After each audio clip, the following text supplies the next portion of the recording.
नमस्कार, times of Swaraj में आप सबों का स्वागत है और मैं हूं संतोष सिंह।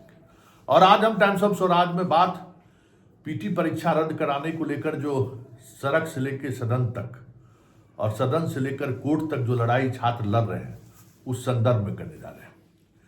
देखिए, ये आपकी लड़ाई है और हो सकता है कि इस लड़ाई में बहुत सारे ऐसे छात्र होंगे जो पहली बार इस तरीके की लड़ाई देख रहे होंगे। और मेरा ये कह सकते हैं कि ईश्वर की कृपा है कि मैं ये लड़ाई 2005-06 से लड़ता आ रहा हूँ। ये जो बहाली में जो खेल हो रहा है ना, उसकी लड़ाई नीतीश कुमार सत्ता संभालते ही जो खेल उन्होंने शुरू किया नौकरी में, उस खेल के खिलाफ हम उस समय से लड़ाई लड़ रहे हैं। इसलिए मुझे पता है कि नीतीश कुमार और उसकी टीम कितनी चतुराई से अभी तक इस खेल में बहुत कुछ करते भी रहे हैं और बचते भी रहे। ये मुझे पता है। 2005 से लेकर 2025 तक जितनी भी बहालियां हुई हैं, ये इतिहास नीतीश कुमार को कभी माफ नहीं करेगा।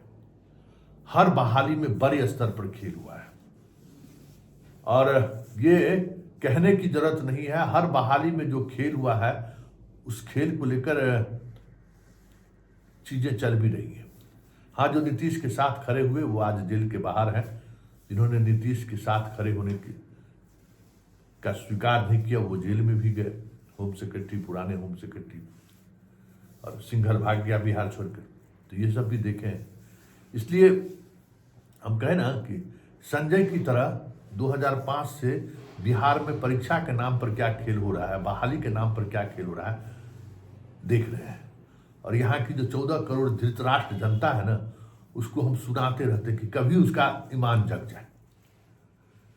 उस दौरान बहुत सारी चीजें हमें भी महसूस करने को मौका मिला है, बहुत सारे झंझावट का सामना हमें भी करना पड़ा। लेकिन मैं तो संजय हूँ, मैं वही बोलूंगा जो देख रहा हूँ। इसलिए खान के बारे में भी मैं वही बोलता हूँ जो मुझे दिखता है। अब देखिए, कल खान आके क्या कह गया, अब ट्विटर अभियान चलाएगा। इस सब चक्कर में नहीं रहना है। जो लड़ाई आपको लड़नी थी, आपने वो लड़ाई लड़ के दिखा दी है। अब लड़ाई कोर्ट में लड़नी है। और एक बात समझ लीजिए, नीतीश कुमार जुडिशियरी में पहले से कमजोर हुए हैं। इसलिए नहीं कि उनका बहुमत और फिर चुनाव होने है, इसलिए कि इस बार लड़ाई आर पार की है। जितनी लड़ाई आप देखिएगा, मामला बीच में फंस गया है और कोर्ट इस तरीके से चुप्पी साध लिया है कि आप सोच नहीं सकते। कल ही एक इंजीनियरिंग की बहाली का मामला है, पकड़े गए हैं, पकड़ा गया सब। और हाई कोर्ट में जब जजमेंट की बात आई तो 23 से वो केस पेंडिंग है। समझ लीजिए, 23 से सारे लोग 50-60 इंजीनियर की बहाली हुई और सारा फर्जी इंजीनियर का बहाली हुआ। एक मुजफ्फरपुर का एक इंजीनियर हमको फोन करके कल बताया, और वो केस में हेरिंग नहीं आ रहा है 2023 से। अब सोच लीजिए। लेकिन इस बार मौका मिला है। पूरे बिहार के 14 करोड़ जनता से हम आग्रह कर रहे हैं कि ये लड़ाई आखिरी लड़ाई है। अगर ये लड़ाई हार गए तो फिर बहुत मुश्किल होगा खड़ा होना। और ये लड़ाई सिर्फ नीतीश कुमार से नहीं है, ये लड़ाई उस व्यवस्था से है जो बिहार में लगातार ये दुस्साहस करता चला रहा है, पैसे को लेकर बहाली करना। ये सिस्टम बन चुका है, इसलिए सिस्टम पर अटैक होना जरूरी है। बार बार प्रश्न पत्र गलत पूछा जाना, ये बिहार में ही क्यों होता है? कभी आपने सोचा है कि बिहार में ही क्यों होता है? ये बिहार में इसलिए होता है कि उसी के सहारे बहुत सारी चीजें साधी जाती है। एक देखे ना, झारखंड में पूरा परिवार जो है सुसाइड कर लिया है, फर्जी तरीके से बहाली का मामले के जांच झेल रहे थे। तो बेचारा को शर्म था, हमको बीपीएससी वाला कितना लड़का भेजा है वो खबर, हमको चलो उसकी आंख में शर्म बचा हुआ था तो सुसाइड कर लिया। बिहार में आंख में शर्म बचा हुआ लोग ने यहाँ बेशर्मी सब पैदे लिया है। चाहता है कि किसी तरीके से अरे भाई, उसके अंदर का जमीर ठीक है, वो नौकरी ले लिया, लेकिन जमीर जिंदा था तो सुसाइड कर लिया। पब्लिक को फेस करने की स्थिति में नहीं है। यहाँ तो देखते ना, डीएसपी जेल से छूट के आया है, हाई कोर्ट से रिलीफ लेके अब करेजा तान के चल रहा है। पूरा खानदान किस तरीके से बहाल हुआ है सबको पता है। तो यहाँ तो भाई आंख का पानी खत्म है। तो आपकी लड़ाई ऐसे व्यवस्था से है और ऐसे लोगों से है जिसका आंख में पानी नहीं रहा बचा है, शर्म हया नहीं है, लोक लज्जा नहीं है कि हम फर्जी, यहाँ तो भाई फर्जी तरीके से बहाल कराने वाला जो गैंग है उसको हम सांसद बनाते हैं, विधायक बनाते हैं, और वो भी गर्व से सीना चौड़ा करता है कि हम हजारों आदमी को नौकरी दिए हैं। तो ये उस समाज से आप लड़ाई लड़ रहे हैं ना, जो समाज गलत के साथ खड़ा हुआ। सॉल्वर गैंग वाला आ जाए तो आप अच्छे आदमी हो, उससे मतलब नहीं, कुर्सी से उठा कर समाज उसको बिठा देगा। तो ये लड़ाई सिर्फ जुडिशियरी से नहीं है, ये लड़ाई सिर्फ नीतीश से नहीं है, ये लड़ाई समाज के ऐसे बहुसंख्यक लोगों से आपकी है जो इस व्यवस्था को बनाए रखना चाहता है। इसलिए ये लड़ाई बहुत टफ है।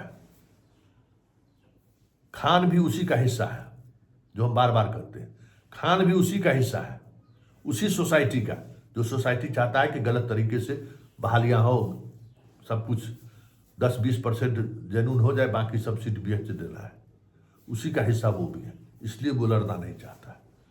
अब सवाल पर आइए, देखिए हम आपको बीबी गिरी साहब का जो है सो 2-3 बाइट उन्होंने अलग अलग चैनल में दिया है, वो हम आपको पहले सुनाते हैं। उन्होंने भी ये स्वीकार किया है कि सामने में बिहार के सबसे बड़े वकील हमारे सामने होंगे, बीपीएससी की तरफ से, सरकार की तरफ से। कोर्ट ने 4 मार्च से पहले और भी लोगों को समय दिया है कि आप जो है अपनी बात पॉइंट रेंज कर सकते हैं, अपनी बात रख सकते हैं। तो हम तमाम बीपीएससी के छात्र, पुराने, पूर्व, वर्तमान, और जो परीक्षा बीपीएससी में परीक्षा देने वाले लोग हैं या जो नौकरी चाह रहे हैं, उन तमाम लोगों से हम आग्रह करेंगे कि जितने दिल्ली यूनिवर्सिटी से जुड़े हुए जो भी छात्र हैं, दिल्ली में पढ़ने वाले छात्र हैं, सीएलसी में पढ़ा हुआ जितना भी पूर्ववर्ती छात्र हैं जो अभी बढ़िया बढ़िया वकील हैं, उन सबको पकड़िए। 2 को हम भी पकड़ लिए हैं, कल 2 को हाईकोर्ट में हम खड़ा करेंगे, ठीक है ना। आप लोग पकड़िए, और 4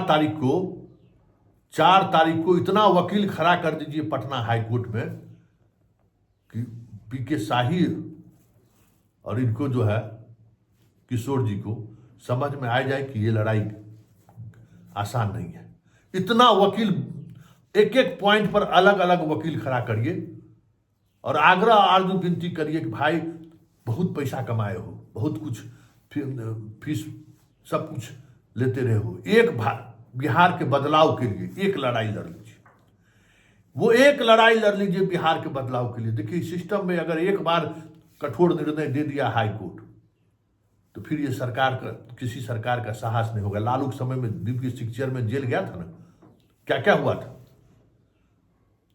तो आज जो मोह पास में पड़े हुए हैं कि नीतीश का चरित्र बच जाएगा ना, इसको इस तरीके से डैमेज नहीं करेंगे, नहीं तो लालू आ जाएगा। इस मोह पास में पूरा बिहार का एक पूरा भाग कह सकते हैं, एक पूरी व्यवस्था ध्वस्त हो चुकी है।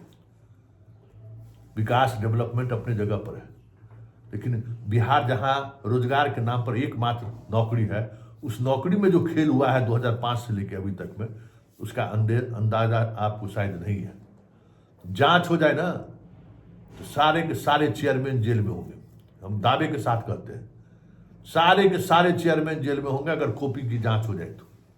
हाईकोर्ट सीबीआई का जांच दे देना, ठीक है, अभी मोदी जी हैं तो कुछ नहीं होगा, लेकिन जांच जब बैठ जाएगा ना, तो आज न कल हुआ ना, 2004 का मसला था, सीबीआई जांच शुरू हुआ तो फंस गए ना। तो सीबीआई जांच हो जाए, जुडिशियरी इंक्वायरी हो जाए। इसके लिए हम तमाम लोगों से आपको आग्रह करेंगे कि आप ज्यादा से ज्यादा वकील को हायर कीजिए, जो आपके मित्र सीनियर जो भी हों। और तमाम सीएलसी के हम पूर्ववर्ती छात्रों से आग्रह करेंगे कि आप 4 मार्च को पटना आइए। पैसा कमाने के लिए जीवन में बहुत कुछ कमाइएगा। 4 मार्च को पटना का सारा होटल बुक होना चाहिए सीएलसी के पूर्ववर्ती छात्रों से। ये मेरा आपसे आग्रह आरजू विनती है, बचा लीजिए बिहार को, प्लीज बचा लीजिए। क्योंकि इस हम एक पत्रकार के रूप में जो कुछ कह ही रहे हैं, एक इस स्टेट के जिम्मेवार नागरिक के रूप में भी हम ये कह रहे हैं कि ये व्यवस्था अगर चलती रही, चाहे तो नीतीश आए, चाहे तेजस्वी आए, चिराग आए, वही धांधली चलता रहेगा। उस व्यवस्था के खिलाफ खड़े होने की जरूरत है। उस व्यवस्था के खिलाफ आखिरी लड़ाई में अपनी भी एक भूमिका निर्धारित कर दीजिए, ये मेरी इच्छा है। क्योंकि ये लड़ाई अनवरत चलने वाली लड़ाई है, इसका कोई अंत नहीं है। क्योंकि सिस्टम में जो बैठे हुए लोग हैं उनको उस तरीके का जवाब नहीं मिल पा रहा है। तो जवाब देने का बारी आ गया है मित्र। आइए 4 मार्च को पटना के हाई कोर्ट में आप सबों का स्वागत है। आइए, हम आपके लिए गुलदस्ता लेके हम खुद खड़े रहेंगे। तमाम जितने न्यायिक सेवा में अधिकारी हैं, जो CLC दिल्ली यूनिवर्सिटी से पढ़े हुए, दिल्ली कॉलेज से पढ़े हुए हैं, सबसे मेरा आरजू विनती, हाथ जोड़कर है, सब इस आंदोलन के साथ खड़े हुए। ये किसी इंडिविजुअल की लड़ाई नहीं है, ये बिहार की लड़ाई है। बिहार में व्यवस्था बदलाव की लड़ाई है। और यही लड़ाई अगर आप जीत गए तो समझिए एक सुनहरा भविष्य, सुनहरा कल दिखाई देगा। क्योंकि सिस्टम में इस तरीके के लोग भर चुके हैं ना, जिसका अंदाजा शायद आपको नहीं है। और जितने भाई बिहार आइएगा ना, कभी आइएगा ना, इसी लुटरबन सबसे आप लोगों को भेंट होगा। कहीं के नहीं रह पाइएगा, बिहार छोड़ना पड़ेगा। इस तरीके की स्थिति ये लोगों ने बना दिया, ऐसे ऐसे लोग बहाल हो गए हैं। इसलिए तमाम CLC बेंगलुरु, जहाँ जहाँ भाई, जहाँ बिहार के लड़के अच्छे वकालत कर रहे हैं, जानकार हैं, बात करिए और आंदोलन में अपना मदद करिए। और आइए 4 मार्च को दिखा दीजिए ताकत। उस सुनवाई में पूरा पटना हाई कोर्ट के परिसर में इतना वकील खड़ा हो जाए कि जज साहब को भी सोचना पड़ जाए जजमेंट देने से पहले कि क्या होगा। ताकत दिखाइए, क्योंकि ये लड़ाई न मेरी है न आपकी है, इस बिहार का।